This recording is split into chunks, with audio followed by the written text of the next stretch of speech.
ইবাদত একমাত্র আল্লাহ তাআলার সন্তুষ্টির জন্য করতে হবে, আল্লাহ তাআলাকে দেখানোর জন্য করতে হবে। কারণ আমল যত বড় হোক, আল্লাহ তাআলার জন্য যদি না করা হয়, ওই আমল আখিরাতে কাজে আসবে না।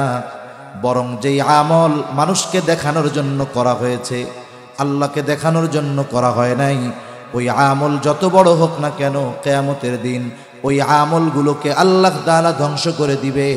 সাথে সাথে ইবাদতের হকদার ছিলেন আল্লাহ, কিন্তু ইবাদত করা হয়েছে মানুষকে দেখানোর জন্য, তাহলে আল্লাহ তাআলার হক নষ্ট করা হলো। মানুষকে দেখানোর জন্য আমল, এটা শিরিক মিশ্রিত আমল, এটা বাদ, তাহলে হক নষ্ট হলো আল্লাহর। এইবার আল্লাহ তাআলার হক নষ্ট করার কারণে তাকে শাস্তি দেওয়া হবে।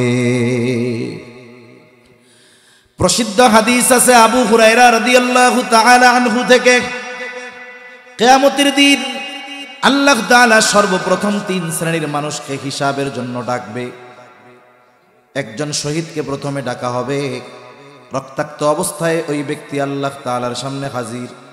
জিজ্ঞাসা করা হবে, তোমার এই অবস্থা কেন? লোকটা বলবে, আল্লাহ, আপনার জমিনে আপনার দ্বীন প্রতিষ্ঠা করার জন্য কাফেরদের বিরুদ্ধে জিহাদ করেছি, লড়াই করেছি। তাদের বিরুদ্ধে লড়াই করতে গিয়ে আমি আমার জীবন উৎসর্গ করে দিয়েছি।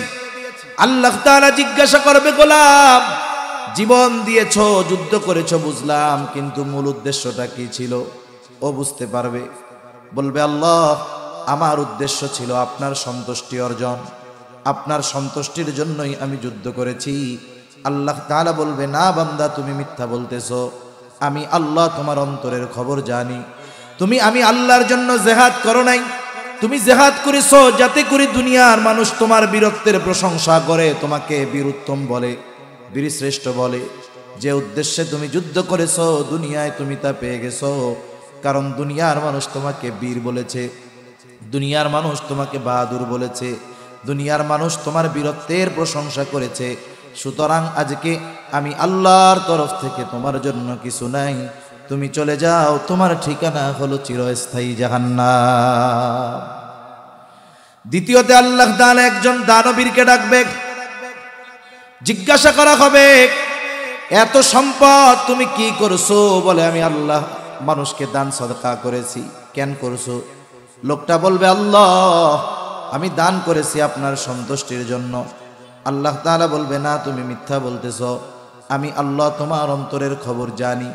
তুমি দান করেছো যাতে করে দুনিয়ার মানুষ তোমার দানের প্রশংসা করে, তোমাকে দানবীর বলে, সমাজসেবক বলে, বীর উত্তম বলে। এই উদ্দেশ্যে তুমি দান করেছো। যে উদ্দেশ্যে দান করেছো, দুনিয়ায় তুমি তা পেয়ে গেছো। সুতরাং আজকে আমি আল্লাহর তরফ থেকে তোমার জন্য কিছু নাই, তুমি চলে যাও, তোমার ঠিকানা হলো চিরস্থায়ী জাহান্নাম। হুদাল লিন্নাসি ওয়া বাইনাতিম মিনাল হুদা ওয়াল ফুরকান وخلق الإنسان وكرمه وعلمه من البيان ما لم يعلم فسبحان الذي لا يحصى امتنانه باللسان ولا بالقلم ونشهد أن لا إله إلا الله وحده لا شريك له ونشهد أن سيدنا وسندنا وحبيبنا وطبيبنا وأولانا ومولانا محمد صلى الله تعالى عليه وعلى آله وأصحابه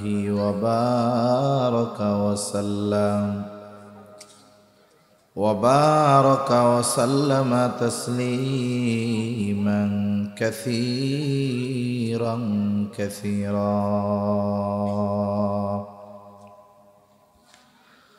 أما بعد فأعوذ بالله من الشيطان الرجيم بسم الله الرحمن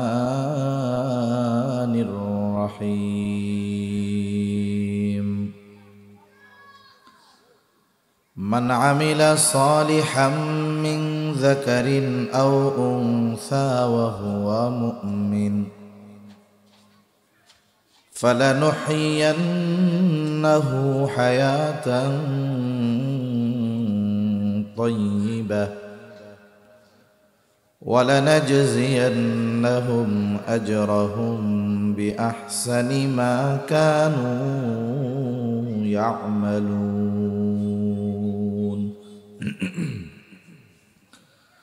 وقال رسول الله صلى الله عليه وسلم لا يدخل الجنة جسد غذي بالحرام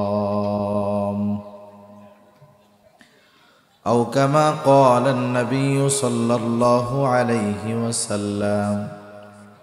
صدق الله العلي العظيم وصدق رسوله النبي الكريم ونحن على ذلك من الشاهدين والشاكرين والحمد لله رب العالمين. سبحانك لا علم لنا إلا ما علمتنا إنك أنت العليم الحكيم. আমরা মুহাব্বতের সাথে দুরূদ শরীফ পাঠ করি। আল্লাহুম্মা সাল্লি আলা মুহাম্মাদিন ওয়া আলা আলি মুহাম্মাদ কামা সাল্লাইতা আলা ইব্রাহিম ওয়া আলা আলি ইব্রাহিম ইন্নাকা হামিদুম মাজিদ।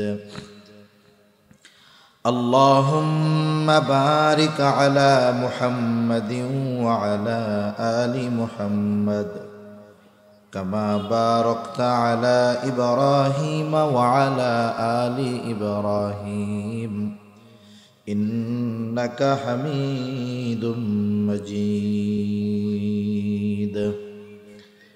الحمد لله। ঐতিহ্যবাহী গাজীপুর জেলার অন্তর্গত কাপাসিয়া থানাধীন সিংহশ্রী বড়বেড় ঈদগাহ ময়দানে বড়বেড় ইসলামিক সেবা ও মসজিদ উন্নয়ন সংগঠন এর উদ্যোগে এলাকার মৃত ব্যক্তিদের মাগফিরাত কামনায় ষষ্ঠ বার্ষিক ওয়াজ ও দোয়া মাহফিল। আজকের এই ওয়াজ ও দোয়া মাহফিলের সম্মানিত শ্রদ্ধেয় সভাপতি, আমন্ত্রিত উলামায়ে কেরাম, সামনে উপস্থিত মুরব্বিয়ানে কেরাম, সমবয়সী যুবক বন্ধু, স্নেহের ছোট ভাই, পর্দার অন্তরালে অবস্থানরতা সম্মানিতা শ্রদ্ধা মা ও বোন, দয়াময় আল্লাহ রাব্বুল আলামিনের দরবারে অগণিত শুকর যে মহান মালিক আমাদের হায়াতে বরকত দিয়ে সুস্থ রেখে হাদিসের ভাষায় জান্নাতের বাগানে আসার বসার, কিছু কথা বলবার এবং শ্রবণ করবার সুযোগ যে মহান মনিব দান করেছেন, সে মহান মনিবকে খুশি করার জন্য মোহাব্বতের সাথে জবান খুলে অন্তর থেকে আমরা একবার কালিমাতুশ শুকর পাঠ করি, আলহামদুলিল্লাহ। অগণিত দুরূদ ও সালাম সৈয়দুল আম্বিয়া, আশরাফুল আম্বিয়া, খাতামুল আম্বিয়া, ইমামুল মুরসালিন, রহমাতুল লিল আলামিন মুহাম্মাদুর রাসূলুল্লাহ সাল্লাল্লাহু আলাইহি ওয়াসাল্লামের উপর। আমি আপনাদের খেদমতে পবিত্র কোরআনুল কারীমের একটা আয়াত ও রাসূল আকরাম সাল্লাল্লাহু আলাইহি ওয়াসাল্লামের অগণিত হাদিস থেকে একটা হাদিস পাঠ করেছি। আল্লাহ তাআলার কাছে তৌফিক চাই, আল্লাহ তাআলা কিছু কথা আমাকে আপনাদের খেদমতে বলার সুযোগ করে দেন, যে কথাগুলো আমাদের সবার দুনিয়া এবং আখিরাতের জন্য কল্যাণকর হয়। সকলে বলি আমিন। সম্মানিত উপস্থিতি, এই পাশে কথা না বললে ভালো হয়, কথা না বললে ভালো হয়, বাইরে বাইরে কথা না বললে। আল্লাহ সুবহানাহু ওয়া তাআলা আমাদের সকলকে একটি প্রাণ থেকে সৃষ্টি করেছেন। মানুষ সৃষ্টির মূল তো মাটি। আল্লাহ তাআলা কোরআনুল কারীমের মধ্যে জানিয়ে দেন যে আমি নিজ হাতে আদম আলাইহিস সালামকে সৃষ্টি করেছি। হাদিসের মধ্যেও আসছে আল্লাহ তাআলা আদম আলাইহিস সালামকে সৃষ্টি করেছেন মাটি থেকে, আর আমাদেরকে সৃষ্টি করেছেন আদম থেকে। রাসূলুল্লাহ সাল্লাল্লাহু আলাইহি ওয়াসাল্লাম বলেন, আল্লাহ তাআলা আদম আলাইহিস সালামের পৃষ্ঠদেশ তথা পিঠ, এই পিঠ থেকে কিয়ামত পর্যন্ত যত মানুষ আসবে, যত মানুষ আছে, যত মানুষ চলে গেছে, সব মানুষের রূহ একত্রে আল্লাহ তাআলা আদম আলাইহিস সালামের পৃষ্ঠদেশ তথা পিঠ থেকে আল্লাহ বের করেছেন। সাথে সাথে আল্লাহ তাআলা আদম আলাইহিস সালামের সহধর্মিনী তার স্ত্রী সৃষ্টি করেছেন তার থেকেই। আল্লাহ তাআলা সে কথা কোরআনুল কারীমের মধ্যে বলেন, ইয়া আইয়ুহান নাসুত্তাকু রাব্বাকুমুল্লাযী খালাকাকুম মিন নাফসিন ওয়াহিদাহ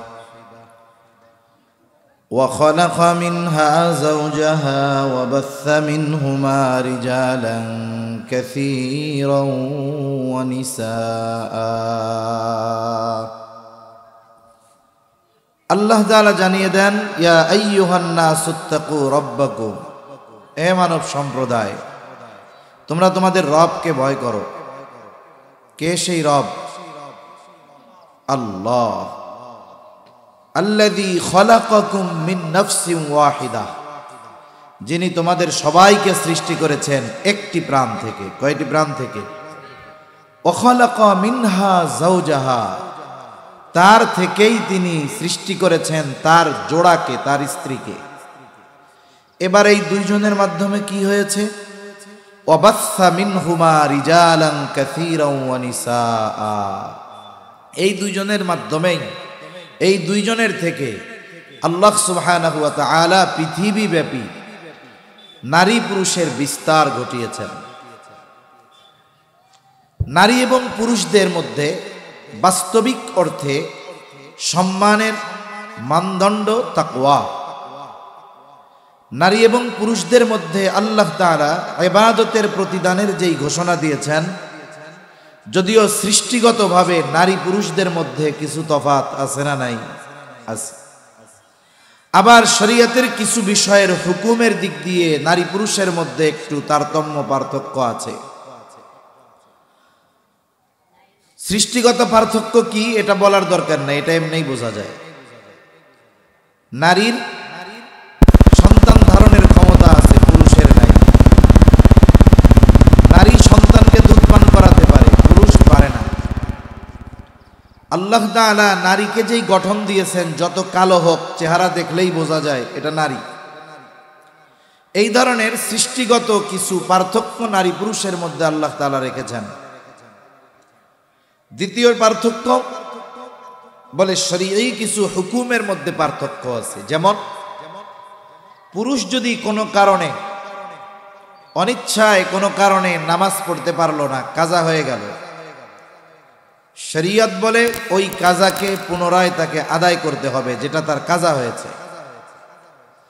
কিন্তু আল্লাহ তাআলা একজন নারী মেয়ে বালেগা হওয়ার পর থেকে নিয়ে 55-50 বছর পর্যন্ত প্রতি মাসে আল্লাহ তাআলা তার জন্য নির্দিষ্ট কিছু দিন অসুস্থতা দিয়ে রাখেন। এই সময়টাতে তার যেই নামাজ তার কাজা করা লাগে না। আবার আরেকটা পার্থক্য আছে ইসলামী শরীয়তে নারী পুরুষদের মধ্যে সম্পদ বন্টনের ক্ষেত্রে, যে নারীর দ্বিগুণ দেওয়া হয় পুরুষকে। নারীকে যা দেওয়া হয় তার দ্বিগুণ দেওয়া হয় কাকে? পুরুষকে। এই যে বন্টন রীতি, ইসলাম বিদ্বেষীরা এই বিষয়টা নিয়ে বারবার আপত্তি তুলে। তারা বলে যে ইসলাম নারীদেরকে ঠকিয়েছে, নারীদের সাথে ইনসাফ রক্ষা করা হয় নাই। নাউজুবিল্লাহ বলেন। প্রথমত, এই যে নারী পুরুষের মধ্যে যে সম্পদ বন্টনের হার, এটা কি দুনিয়ার কোনো মানুষ নির্ধারিত করেছেন না আল্লাহ তাআলা করেছেন? বলেন তো, আল্লাহ তাআলা এমন কিছু সিদ্ধান্ত নিতে পারেন যেখানে বেইনসাফি হবে? এমন কোন সিদ্ধান্ত আল্লাহ তাআলা নেন যেখানে জুলুম হবে? এরকম কোন সিদ্ধান্ত আল্লাহ তাআলা নেন না। যদিও দেখা যায় দৃশ্যমান নারীর চাইতে পুরুষের দ্বিগুণ, তবে বাস্তবতা হলো আল্লাহ তাআলা নারীকে দিয়েছেন কম দেখা যায়, কিন্তু জিতিয়ে দিয়েছেন। এখন কথা হলো, একজন কম পেয়েও সে জয়ী হয় কেমনে, লাভবান হয় কেমনে? মনে করেন একজন ব্যক্তি চাকরি করে, মাস শেষে তার বেতন হলো 50,000 টাকা, 60,000 টাকা একজনের বেতন। আর একজন চাকরি করে, তার বেতন হলো 20,000 টাকা। বলেন তো 60,000 বেশি না 20,000 বেশি? স্বাভাবিক 60,000 বেশি। কিন্তু যিনি 60,000 টাকা পান, তার ব্যয় আছে 60,000 টাকা, বরং কোনো মাসে তার চেয়ে বেশি। আবার যিনি 20,000 টাকা পান, তার ব্যয় সর্বসাকুল্য 10,000 টাকা। বলেন তো বাস্তবে মাস শেষে লাভবান কে থাকে? কম যার সে থাকে। এজন্য আল্লাহ তাআলা যদি কাউকে লাভবান করতে চান, কম দিয়েও লাভবান করাতে পারে।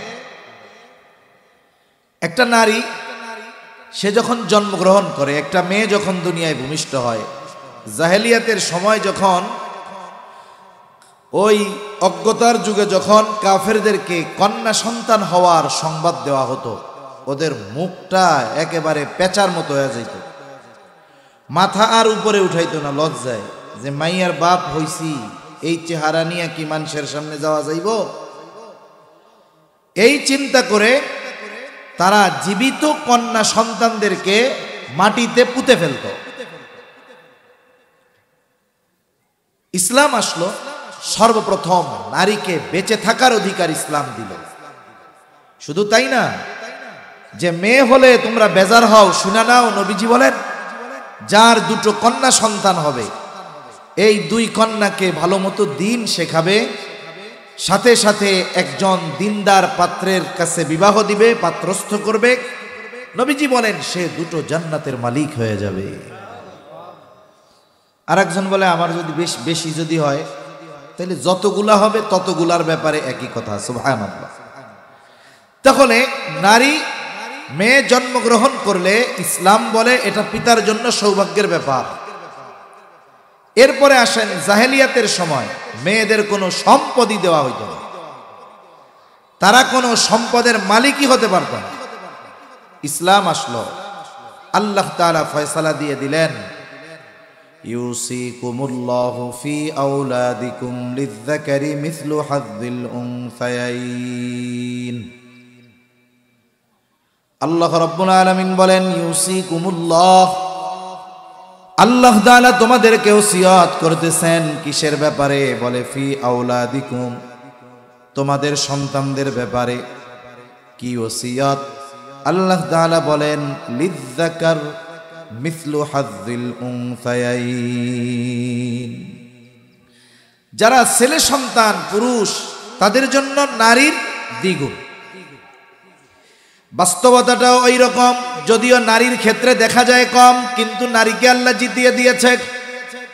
কারণ কারো যদি কন্যা সন্তান হয়, পিতার অধীনে ওই সন্তান যতদিন পর্যন্ত মেয়েটার বিবাহ না হবে, মেয়ের বয়স 20 হোক, 25 হোক, 30 হোক, 35 হয়ে যাক, 40 হয়ে যাক, এখনো বিবাহ হয় নাই, যতদিন বিবাহ না হবে ততদিন পর্যন্ত ওই কন্যা সন্তানের সকল খরচ বহন করার জন্য পিতা বাধ্য।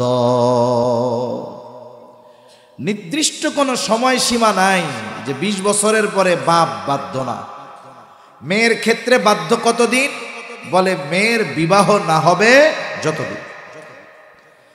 ছেলের ক্ষেত্রে পিতা ছেলের খরচ বহন করতে বাধ্য কতদিন?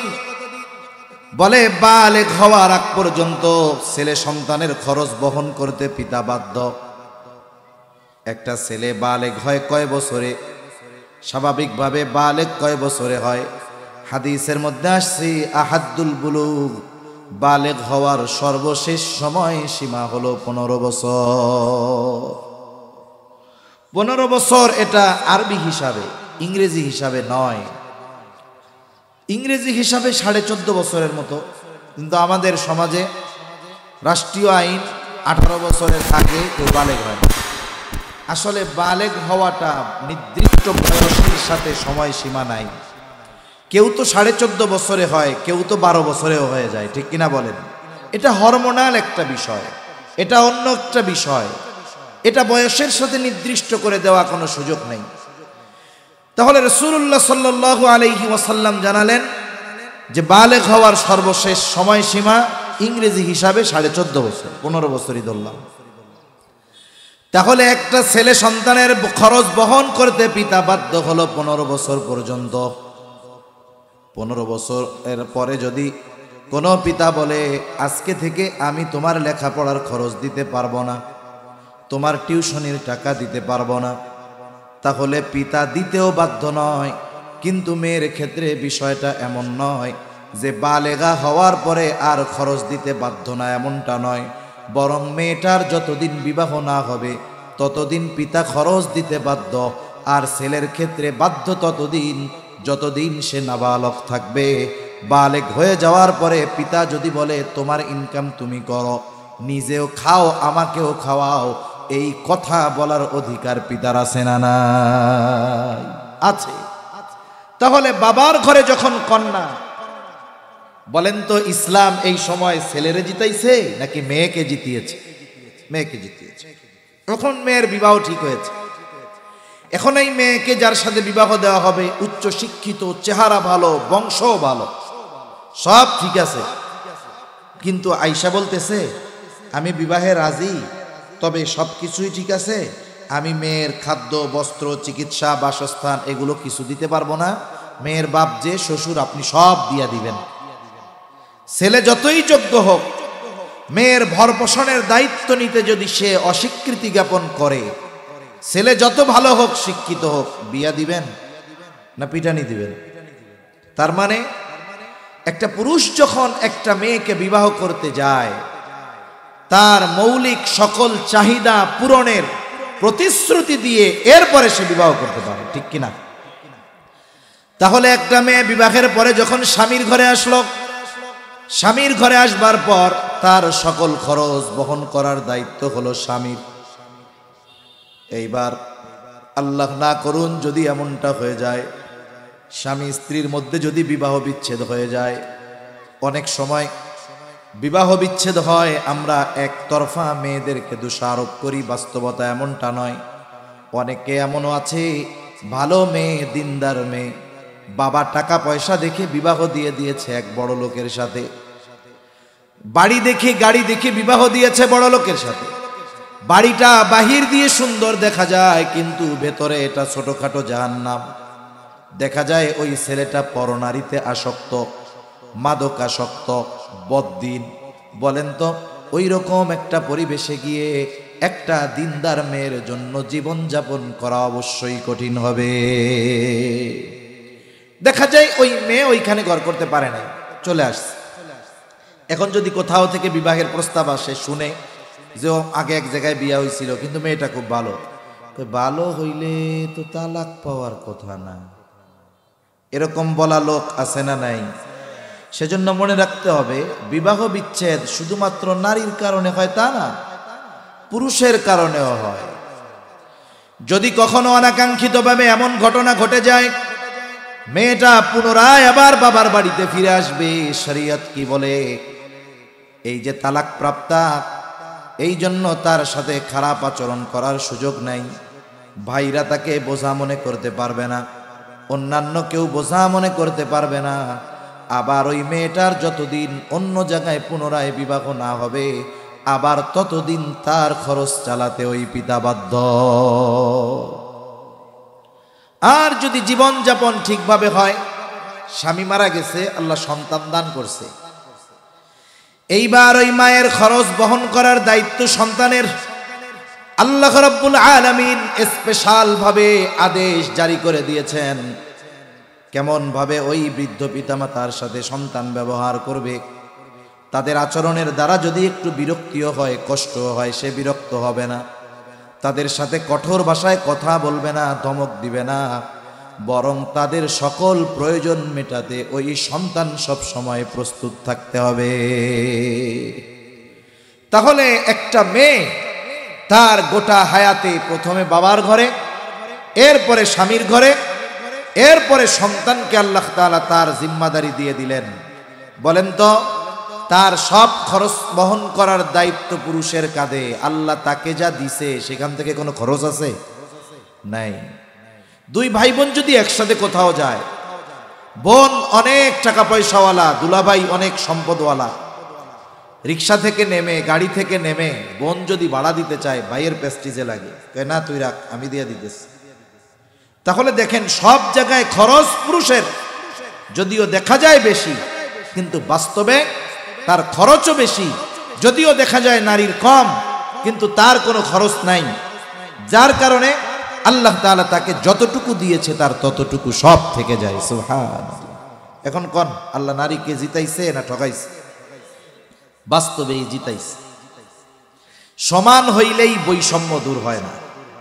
সমান অধিকার আর ন্যায্য অধিকার, ইনসাফ, দুইটার মধ্যে তফাৎ আছে। সেজন্য আমরা সমান অধিকার নয়, বরং আমরা ন্যায্য অধিকার প্রতিষ্ঠার জন্য আন্দোলন করতে হবে। ঠিক কিনা বলেন? যে আন্দোলন বৈষম্য দূরকরণ, ঠিক আছে, কিন্তু মূল কথা হলো ন্যায্য অধিকার আদায়ের আন্দোলন হতে হবে। ন্যায্য অধিকার আদায়ের ব্যাপারে আমাদেরকে সোচ্চার হতে হবে। আল্লাহ তাআলা নারীকে ন্যায্য অধিকার দিয়েছেন, পুরুষকেও ন্যায্য অধিকার দিয়েছেন।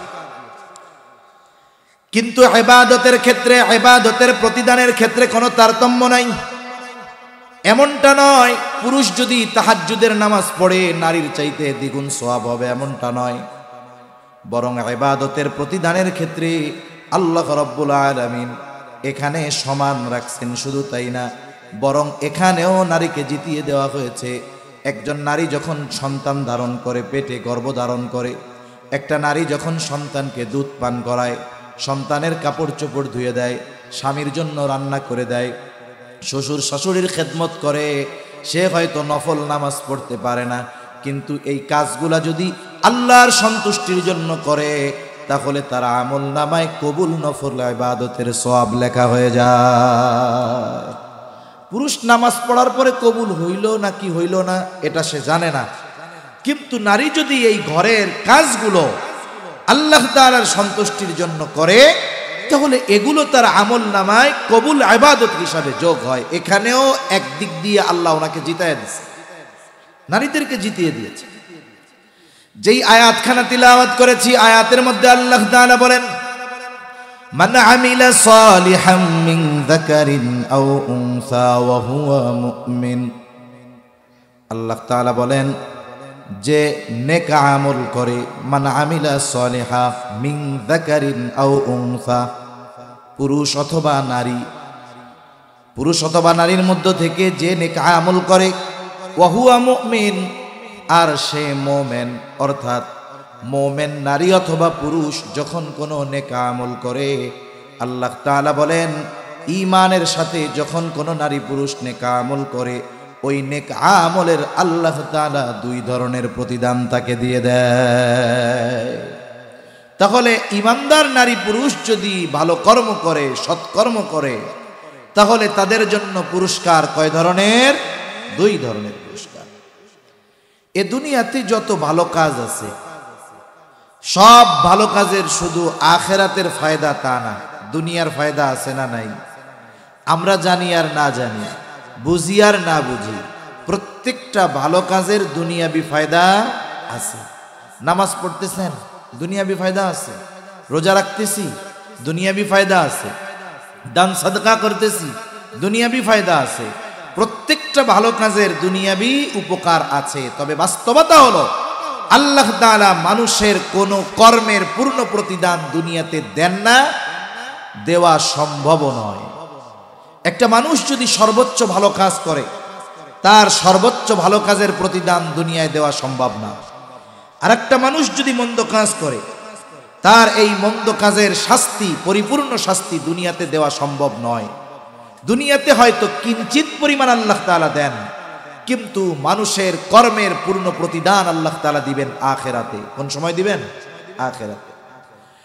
আল্লাহ তাআলা বলেন, ওয়া ইন্নামা তুওয়াফাউনা উজুরাকুম ইয়াওমাল কিয়ামাহ। আল্লাহ তাআলা বলেন, মানুষকে তার কর্মের পূর্ণ প্রতিদান কিয়ামতের দিন দেওয়া হবে, কিন্তু ভালো কাজের কিছু প্রতিদান দুনিয়ায় আল্লাহ তাআলা দেন। মন্দ কাজেরও কিছু শাস্তি আল্লাহ তাআলা দুনিয়ায় দেন। এই জন্য আল্লাহ তাআলা জানিয়ে দেন, ইমানদার নারী পুরুষের সৎকর্মের প্রতিদান দুই ধরনের হবে। এক ধরনের প্রতিদান আল্লাহ তাআলা দিবেন দুনিয়ায়, আর এক ধরনের প্রতিদান আল্লাহ তাআলা দিবেন আখিরাতে। তাহলে দুনিয়া এবং আখিরাতের প্রতিদান যদি লাভ করতে চাই, আমাদেরকে 1 নাম্বার ঈমানওয়ালা হতে হবে, 2 নাম্বার ঈমানের সাথে সাথে নেক আমল করতে হবে। কারণ নেক আমল আল্লাহ তাআলার কাছে গৃহীত হওয়ার, কবুল হওয়ার অন্যতম প্রধান শর্ত হলো ঈমান। একটা মানুষ যতক্ষণ পর্যন্ত ঈমান না আনে, ওই মানুষ এই দুনিয়ায় যত ভালো কাজ করুক না কেন, ওই ভালো কাজের প্রতিদান দুনিয়ায় হয়তো কিছু আল্লাহ দেন, কিন্তু ঈমানবিহীন ভালো কাজের প্রতিদান আল্লাহ তাআলা আখিরাতে দেয় না। কেউ যদি আখিরাতে আল্লাহ তাআলার কাছ থেকে ভালো কাজের প্রতিদান লাভ করতে চায়, অবশ্যই অবশ্যই তাকে ঈমানদার হতে হবে। আমি লম্বা কথার দিকে যাব না, ঈমান এটা পূর্ব শর্ত, কিন্তু ঈমানটা হতে হবে শিরিক মুক্ত। শিরিক মুক্ত ঈমান হতে হবে, সাথে সাথে নেক আমল করবে, আমলে সালেহ করবে, ভালো কাজ করবে। এখন ভালো কাজ, সব ভালো কাজ আল্লাহ তাআলার কাছে কবুল হয় না, সব কাজ কবুল হয় না। আমলে সালেহ দ্বারা বুজুর্গানে দিন বলেন উদ্দেশ্য হলো ওই আমলটাই বাস্তবে ভালো আমল, যেই আমলটা আল্লাহ তাআলার কাছে গৃহীত হওয়ার যোগ্যতা রাখে। এ দুনিয়াতে সবার আমল কিন্তু আল্লাহ তাআলার কাছে কবুল হয় না। নামাজ পড়তেছে মসজিদে অনেকজন, সবার নামাজ কি আল্লাহ তাআলার কাছে কবুল হবে? হবে না। অনেকে দান সাদকা করতেছে, সবার দান সাদকা আল্লাহ তাআলার কাছে কবুল হবে না। সেই জন্য মুফাসসিরিনে কেরাম বলেন যে কোনো ইবাদত যদি, কোনো আমল যদি আল্লাহ তাআলার কাছে কবুল করাতে হয়, তাহলে কিছু শর্ত আছে।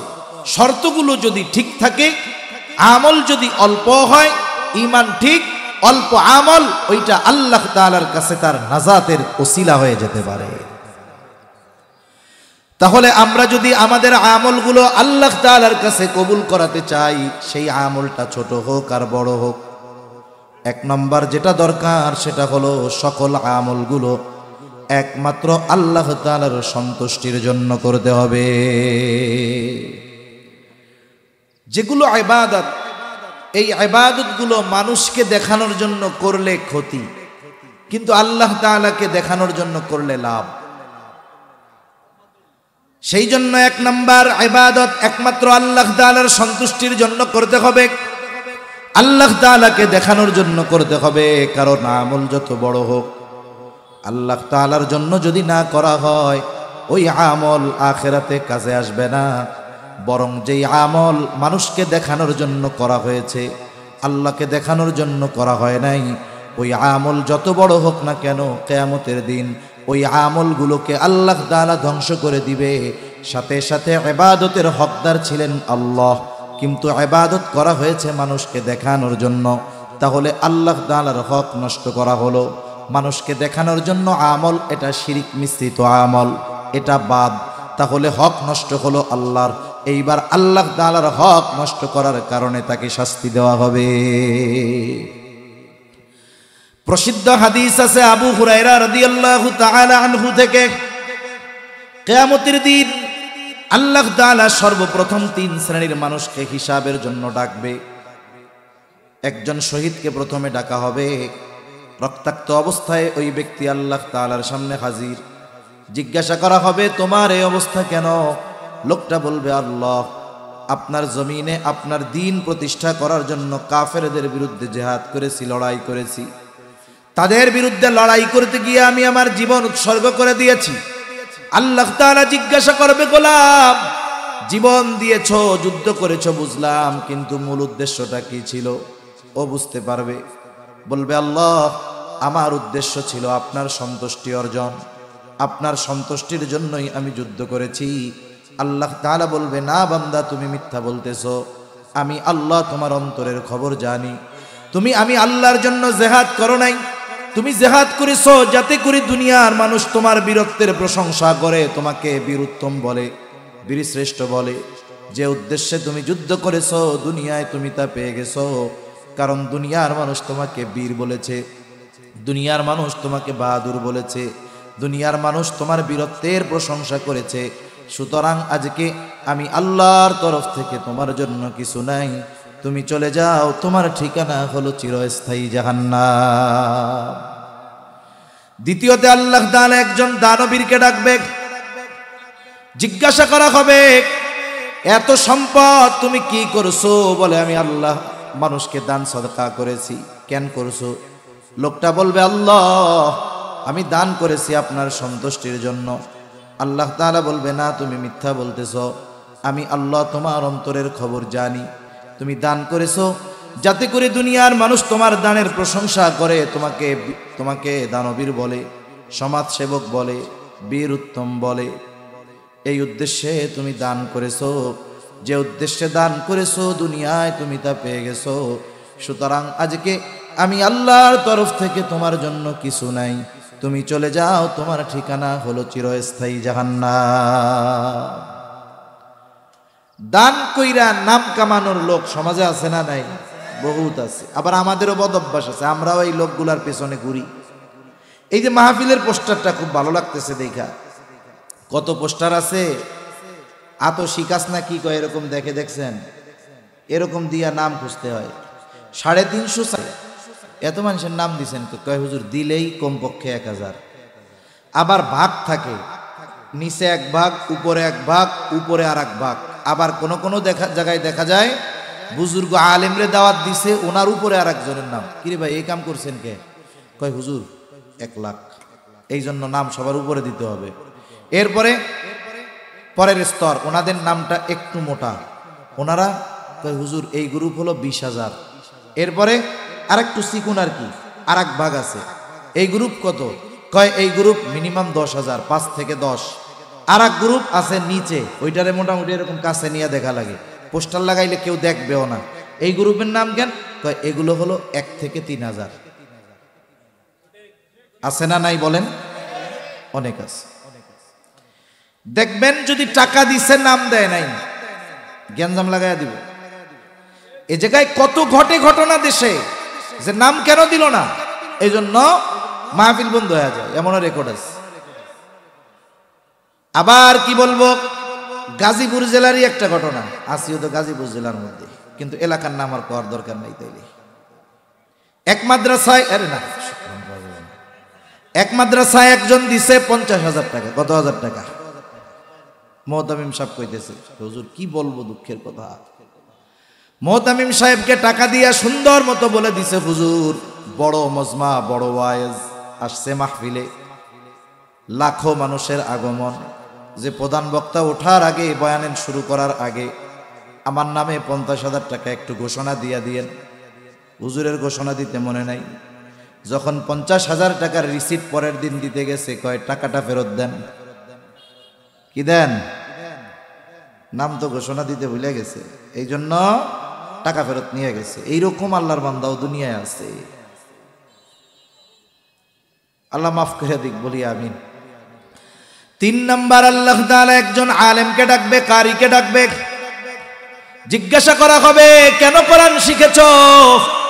লোকটা বলবে আল্লাহ শুধুমাত্র আপনার সন্তুষ্টির জন্য কোরআন শিখেছি, ইলম শিখেছি।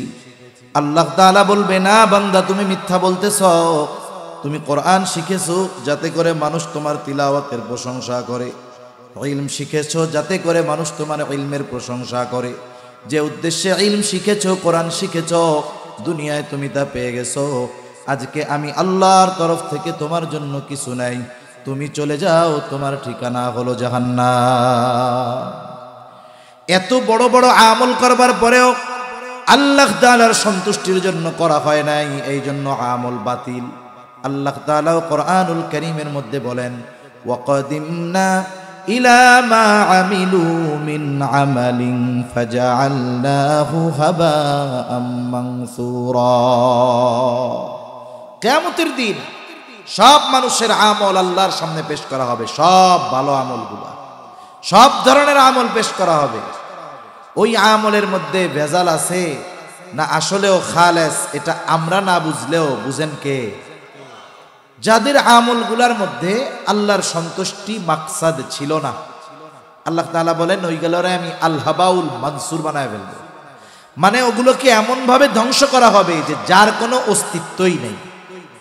তাহলে আল্লাহর জন্য করে নাই, আমল বাতিল, ইবাদতের হকদার ছিল আল্লাহ, করছে মানুষকে দেখানোর জন্য, তাহলে এই কারণে শাস্তি, যাও জাহান্নামে।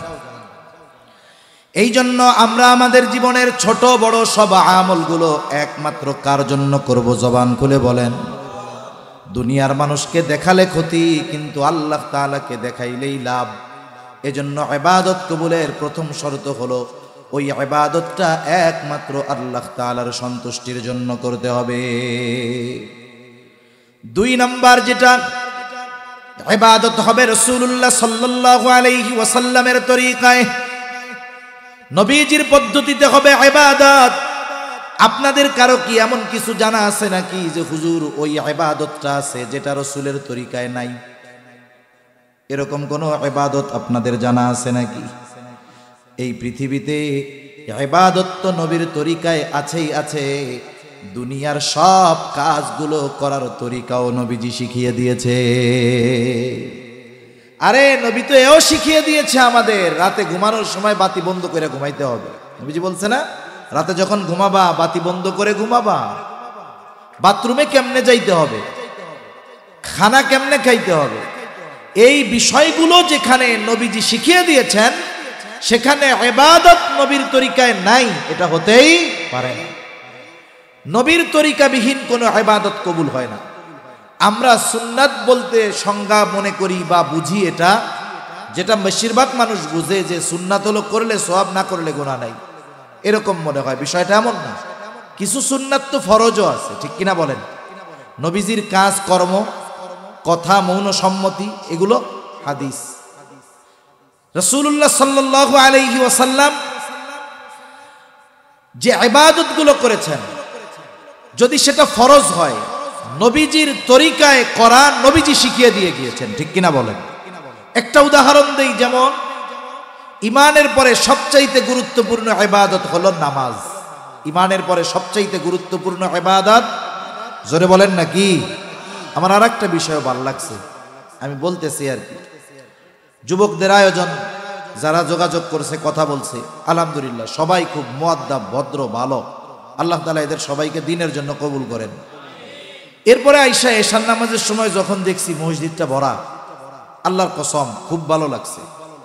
অনেক মাহফিল দেখছি, এশার নামাজ লোকজনের খবর নাই, মাগরিবের নামাজ লোকজনের খবর নাই, কিন্তু যথেষ্ট পরিমাণ মুসল্লি, মসজিদ পুরো ভরে গিয়েছে।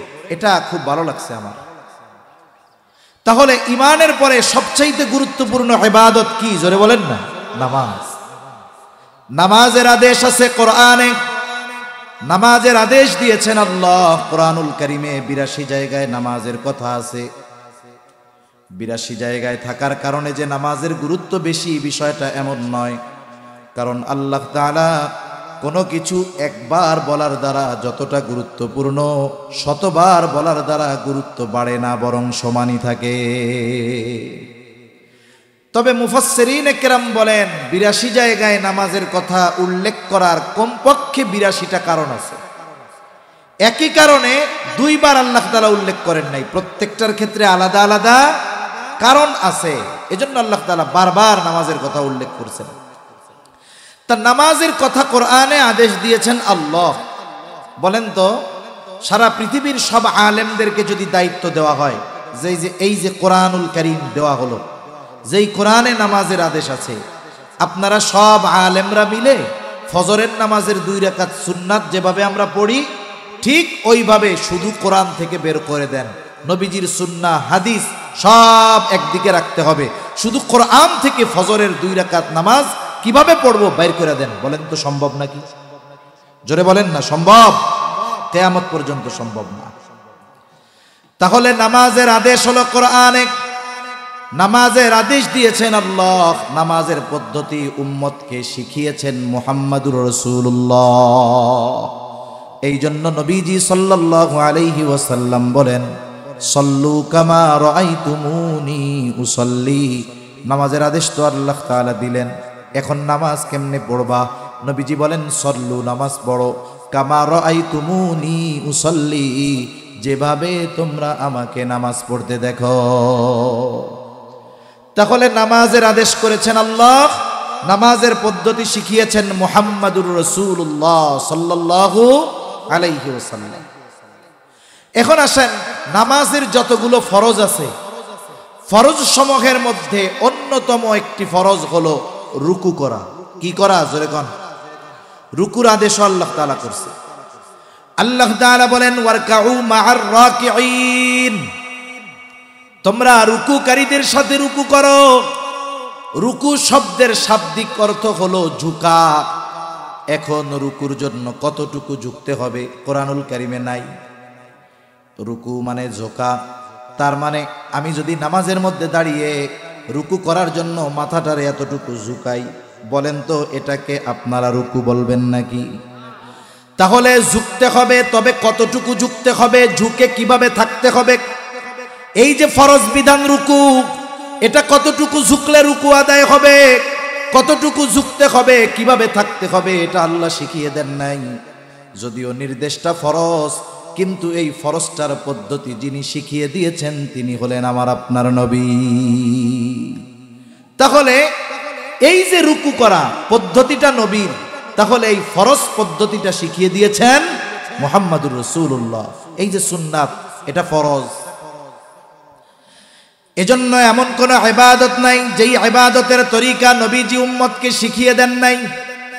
প্রত্যেকটা ইবাদত নবীর তরিকায় করতে হবে, কিভাবে খেতে হবে, কিভাবে গোসল করতে হবে।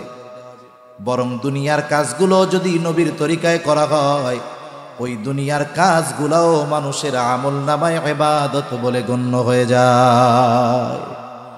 দুনিয়ার প্রত্যেকটা কাজে নবীজির তরিকা আছে। রাস্তায় হাঁটার তরিকা আছে না নাই? বাথরুমে ঢোকার বের হওয়ার তরিকা আছে না নাই? খাওয়ার তরিকা আছে না নাই? সব আছে। বিবাহ শাদীর তরিকা আছে না নাই? সব আছে। এজন্য ইবাদত কবুলের 2 নম্বর শর্ত হলো ইবাদতটা নবীজির পদ্ধতিতে হতে হবে। ইবাদত কবুলের 3 নম্বর শর্ত, যেই ইবাদত করবে সেই ইবাদতের ইলম তাকে অর্জন করতে হবে। রাসূল আকরাম সাল্লাল্লাহু আলাইহি ওয়াসাল্লাম বলেন তলাবুল ইলমি ফরিদাতুন আলা কুল্লি মুসলিম, দ্বীনি ইলম শিক্ষা করা প্রত্যেক মুসলমান নরনারীর উপরে ফরজ। এখন কতটুকু শেখা ফরজ? কেউ কেউ বলেন একজন মানুষ নিজে দ্বীনের উপরে চলার জন্য যতটুকু ইলমে দ্বীন শেখা দরকার এতটুকু শেখা ফরজ। আবার অনেকে বলেন না, এতটুকুতে হবে না, আর একটু বাড়াতে হবে। কেন? বলে আল্লাহ তাআলা কোরআনুল কারীমের মধ্যে বলেন ইয়া আইয়ুহাল্লাযীনা আমানু কু আনফুসাকুম ওয়া আহলিকুম নারা। আল্লাহ তাআলা বলেন হে ঈমানদারেরা, কু আনফুসাকুম ওয়া আহলিকুম নারা, তুমি নিজে জাহান্নামের আগুন থেকে বাঁচো, অধীনস্থদেরকে জাহান্নামের আগুন থেকে বাঁচাও। তাহলে জাহান্নামের আগুন থেকে বাঁচার নির্দেশ আল্লাহ তাআলা দিয়েছেন। অভিভাবককেও দিলেন, অধীনস্থকেও দিলেন। অভিভাবকের ব্যাপারে তুমি নিজে বাঁচবা, অধীনস্থদেরকেও বাঁচাবা। এটা কিভাবে সম্ভব?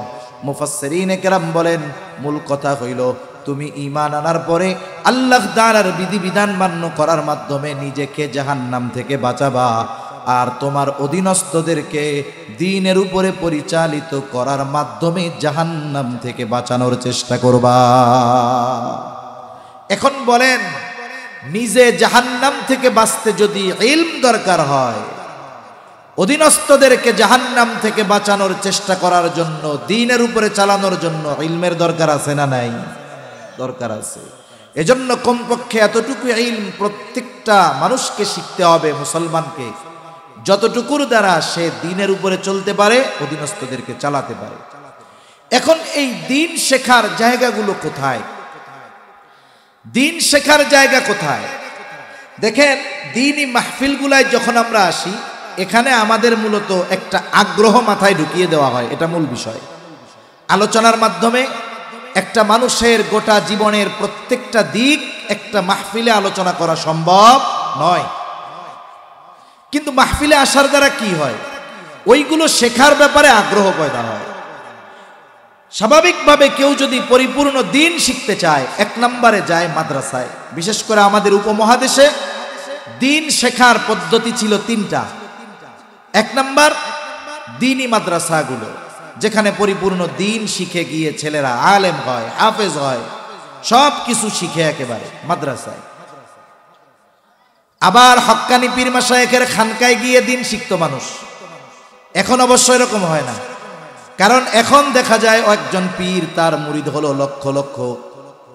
অনেক মুরিদ আছে পীর সাহেবের সাথে জীবনে একবার মুসাফাও করতে পারে না, তাহলে মাসলা মাসাইল শিখবে কেমনে? এইখানেও বিষয়টা কঠিন হয়ে গেছে। 3 নাম্বার পদ্ধতি, যেটা আমাদের উপমহাদেশ সহ গোটা পৃথিবীর ভিতরে প্রসিদ্ধ, দাওয়াত ও তাবলীগের মেহনতের মাধ্যমে মানুষ দিন শিখতে পারে। তাহলে যারা বড় হয়ে গেছে তাদের তো মাদ্রাসায় যাওয়ার মতো অবস্থা নাই, আবার পীর মাশায়েখের খানকায় গিয়ে শিখবে সেই রকম অবস্থাও বাস্তবে এখন নাই। রাস্তা একটা আছে, দাওয়াত ও তাবলীগের মেহনতে সময় দিয়ে ওখানে গিয়ে ইলমে দ্বীন শিখতে হবে। বলেন তো, আপনি একটা খালি বোতল নিয়ে গেছেন ভরার জন্য, এই বোতলটা নিছেন কি ভরার জন্য, মনে করেন খালি। তাহলে আপনি যদি আপনার বোতলটা ভরতে চান, যেই বোতল থেকে ভরবেন ওই বোতলটা আপনার থেকে বড় হতে হবে। আপনার বোতলের থেকে কি হতে হবে? সাথে সাথে হাফ লিটারের বোতল যদি ভরতে চান, 250 গ্রামের বোতল থেকে পানি ঢাললে ভরবে? কমপক্ষে তো 1 লিটারের বোতল লাগবে নাকি? তাহলে আপনি যদি দিন শিখতে চান, তাহলে অবশ্যই আপনার তার সাথে সময় দিতে হবে যে আপনার চাইতে বেশি জানে। কমপক্ষে যতটুকু শিক্ষা করা ফরজ ইলমে দ্বীন, ওই পরিমাণ অথবা তার চাইতে বেশি ইলমে দ্বীন জাননেওয়ালা মানুষের সাথে সময় দিতে হবে। ঠিক কিনা বলেন? এখন অনেকে বলবে, হুজুর তাইলে কি করবো, তাবলীগে যাবো, আপনারা তো 2 ভাগ বানায় ফেলছেন। আমি ওই বিষয়ের লম্বা আলোচনায় যাব না। আমি একজন সাধারণ মুসল্লি হিসাবে আমারে যদি জিজ্ঞাসা করতেন, আমি যদি পাবলিক হইতাম, হুজুর তাবলীগে কার লগে যাবেন, আগে চিন্তা করতাম যামু কেন, টাকা পয়সা খরচ করে যাব কেন, সময় ব্যয় করে যাব কেন?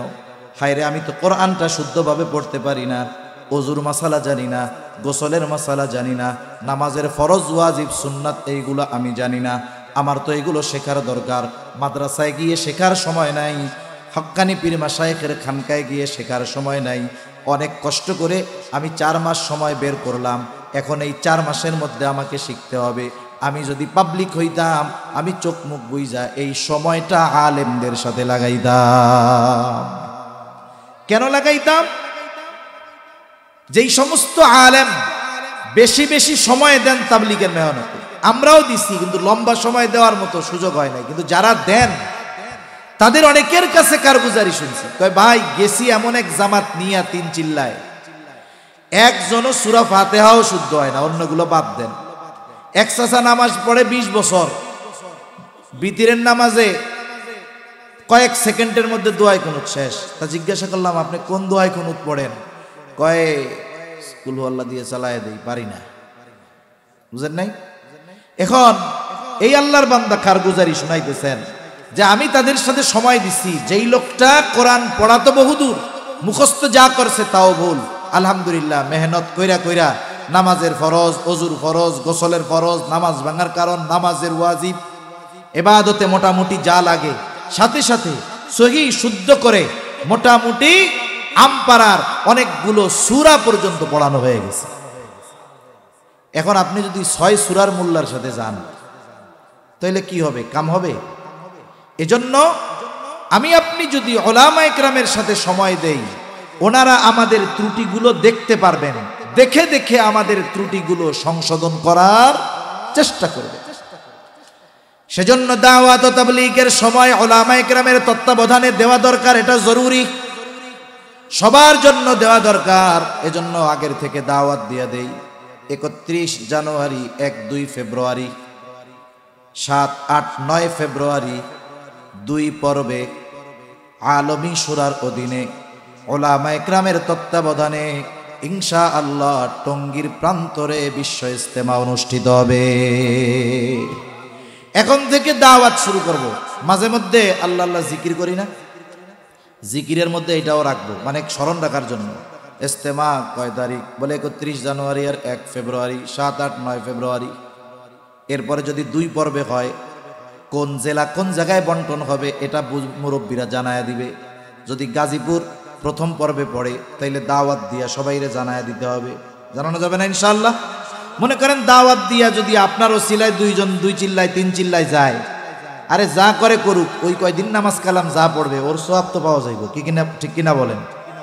তাহলে বলতেছিলাম দ্বীনি ইলম শিক্ষা করতে হবে, যেই আমল করবে সেই আমলের ব্যাপারে। যদি না শিখে ক্ষতিটা কি হবে? বলে নামাজের ফরজ, বাহিরে ভেতরে নামাজের ফরজ 13টি, এখন ফরজগুলা জানে না। বলেন তো ফরজ ছুইটা গেলে নামাজ থাকবে নাকি যাবে? এখন যে আল্লাহর বান্দা নামাজের ফরজগুলা জানে না, দেখা যাবে নামাজ পড়তেছি অনেক ফরজ ছুটে যায়, সে টেরও পায় না, নামাজ নাই। নামাজের ওয়াজিব 14টা, ওয়াজিব ছুটে গেলে সাউসিজদা দিতে হবে। এখন জানেই না 14টা কোনটা ওয়াজিব, ছুটে গেছে কত ওয়াজিব, সাউসিজদা দেয় নাই, নামাজ হইছে নি? নামাজ ভাঙার কারণ 19টা, যে কোনো একটা কারণ পাওয়া গেলে নামাজ ভেঙে যাবে। দেখা যাবে নামাজের মধ্যে অনেক নামাজ ভাঙার কারণ পাওয়া গেছে, কিন্তু সে জানে না।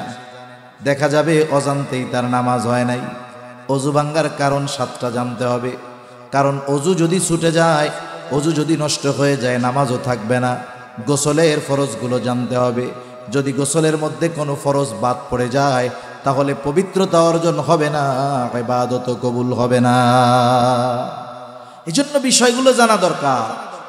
4 নাম্বার ইবাদত কবুল হওয়ার জন্য যেটা অন্যতম শর্ত, বলে খাবারটা পবিত্র হতে হবে, খাবার হালাল হতে হবে। শুধু খাবার হালাল হলে হবে এমনটা নয়, উপার্জনটাও হালাল দরকার আছে না নাই? কত মানুষ আছে হালাল খাবারের ব্যাপারে সচেষ্ট সতর্ক, খুব বাজ বিচার কইরা জিনিসপত্র কিনে, গায়ে আবার লেখা দেখে হালাল লেখা আছে নাকি। গরুর গোস্ত কেনার সময় কসাইরে জিজ্ঞাসা করে বিসমিল্লাহ বইলা জবাই দিছস নাকি। দেখা যাবে হালাল খাবার বাছাই করে ঠিক, কিন্তু তার পকেটটা ভরা সুদ ঘুষের টাকা। আছে না নাই? সুদখোর ঘুষখোর আছে না? আরে মিয়া, সুদখোরের তো অভাব নেই, সুদ রে এরা বৈধ মনে করে খায়। কতজন কয় যে এটা হলো ব্যবসা, ব্যবসা আমি তো করি না, ব্যবসার জন্য টাকা নিছে, ওই ব্যবসার লাভ খাই। আরে হারাম রে হারাম বইলা খাইলে গোনা হইল, ইমান গেল না। গোনা হবে কিন্তু বেঈমান হবে না, কিন্তু হারামকে যদি হালাল মনে করে ইমান থাকবে। সেজন্য সমাজের অন্যতম সামাজিক এক ব্যাধি, এটার নাম হলো সুদ। সুদ যে শুধু ব্যাংকে তা না, গ্রামে গঞ্জে অনেক মহিলা আছে এগুলোর কাছে ব্যাংক ফেল আছে না, ঘরে ঘরে সুদখোর। কতজন ব্যবসা করায় মহিলাদেরকে দিয়া। এই যে সুদ, এটা হারাম। কেমন হারাম? সাধারণ হারামের মতো না। এক লোক ডাক্তারের কাছে গেছে, এখন ডাক্তার তাকে পরীক্ষা নিরীক্ষা করে, দিনদার ডাক্তার তাকে প্রেসক্রিপশনে লেখছে এনার যেই রোগ উল্লেখিত ওষুধগুলার সাথে সাথে দৈনিক 250 গ্রাম শুকরের গোশত খাওয়াতে হবে। জীবন বাঁচানোর জন্য ওষুধ হিসাবে যদি শুকরের গোশত খাওয়ানো হয়, ওলামায়ে কেরামকে জিজ্ঞাসা করবেন, কোনো অসুবিধা নাই, খাওয়াতে পারবে। জীবন বাঁচতে না, খাবারের অভাব, হারাম ছাড়া কোনো খাবার নাই। জীবন বাঁচাতে যতটুকু গ্রহণ করা দরকার গ্রহণ করা যায় যাচ্ছে। তাহলে দিনদার ডাক্তার যদি জীবন বাঁচানোর স্বার্থে ওষুধ হিসাবে শুয়ারের গোশত লেখে দৈনিক 250 গ্রাম খাইতে পারবে। এখন বলেন তো কোন রোগে আক্রান্ত হলে ডাক্তার প্রেসক্রিপশনের মধ্যে লিখবে এই লোকের কঠিন এক রোগ হইছে, যেই জটিল রোগ, এর যদি সুদ না খাওয়ানো হয় ও কিন্তু বাঁচবে না। এরকম কোন রোগ হওয়ার সম্ভাবনা আছে নাকি? তাহলে চিন্তা করেন, কিছু হারাম আছে এটা এক সময় বৈধতা লাভ করে। যেমন মনে করেন একটা ছেলে বিয়ে করছে, তারা 2 বোন, বিবাহ করছে বড় বোনকে। বলেন তো বড় বোনের সাথে তার বিবাহ বন্ধন থাকা অবস্থায় ছোট বোনকে বিয়ে করতে পারবে? এটা তার জন্য হারাম। বড় বোন মরে গেছে, বলেন তো এইবার ছোট বোনকে বিবাহ করা হালাল। আবার দেখেন হারাম জায়েজ হয়, ওই যে শুয়ারের গোশত ওষুধ হিসাবে খাইতেছে, এটা হালাল হয় না, এটা তার জন্য কি হইছে? জায়েজ হইছে। কিন্তু সুদ এমন এক হারাম, এটা কখনো হালাল খাবার নয়, কখনো বৈধ খাবার নয়। সারা পৃথিবীর অর্থনৈতিক সিস্টেম যদি সুদ ভিত্তিক অর্থনীতি চলে, আল্লাহর কসম এর কারণেও এগুলো কখনো বৈধতা লাভ করবে না। আবার সাধারণ হারামের অন্যায় একরকম, সুদের হারামের পাপ আর একরকম। একজন মানুষ যদি শুকরের গোশত খায়, তাহলে শুধু শুকরের গোশত খাওয়ার গুনাহ তার হবে, পাপ তার হবে। কিন্তু কোনো ব্যক্তি যদি জ্ঞাত সারে 1 দিরহাম পরিমাণ সুদ খায়, তাহলে তার মায়ের সাথে জেনা করার মতো পাপ তার হয়। একটা মানুষ যত খারাপ হোক, সে কখনো এই ধরনের বিষয় করবে না, চিন্তাও করবে না। যদি কেউ এ কথা বলে, তাকে সে ছাড়বে না। ঠিক কিনা বলে? তাহলে বোঝা গেল সুস্থ মস্তিষ্কের কোনো মানুষ তার মায়ের সাথে অপকর্ম করতে পারে না, রাজি হবে না। এই বিষয়টাকে সুদের সাথে আল্লাহর নবী তুলনা করেছেন। এরপরেও জানার পরেও যারা সুদ খায়, বলেন তো আসলে কি এদের মস্তিষ্ক ঠিক আছে নাকি? এজন্য কিয়ামতের দিন যারা সুদখোর, ওরা টালমাটাল হয়ে উঠবে। ওদেরকে দেখেই হাসরবাসী বুঝতে পারবে, রে এটা দুনিয়ায় সুদখোর ছিল, এটা দুনিয়াতে সুদখোর ছিল। এজন্য মনে রাখতে হবে, যারা সুদ খায় এরা আল্লাহ এবং তার রাসূলের বিরুদ্ধে যুদ্ধ ঘোষণা করে। আল্লাহ এবং তার রাসূল তাদের বিরুদ্ধে যুদ্ধ ঘোষণা করেছেন। এই রকম জঘন্য পাপের সাথে আমাদের সমাজের মানুষ জড়িত, এমনকি এটাকে তারা কোনো বিষয় মনে করে না। এজন্য কি উচিত জানেন? সামাজিকভাবে এদেরকে বয়কট করা দরকার। দ্বীনের জন্য সম্পর্ক জুড়তে হয়, দ্বীনের জন্য সম্পর্ক ছাড়তে হয়। আলোচনা হবে যে ভাই সুদ ছেড়ে দাও, ছাড়বে না, তাহলে দিনদার মানুষ যারা, তারা আস্তে তাদের থেকে মুখ ঘুরায় নেবে।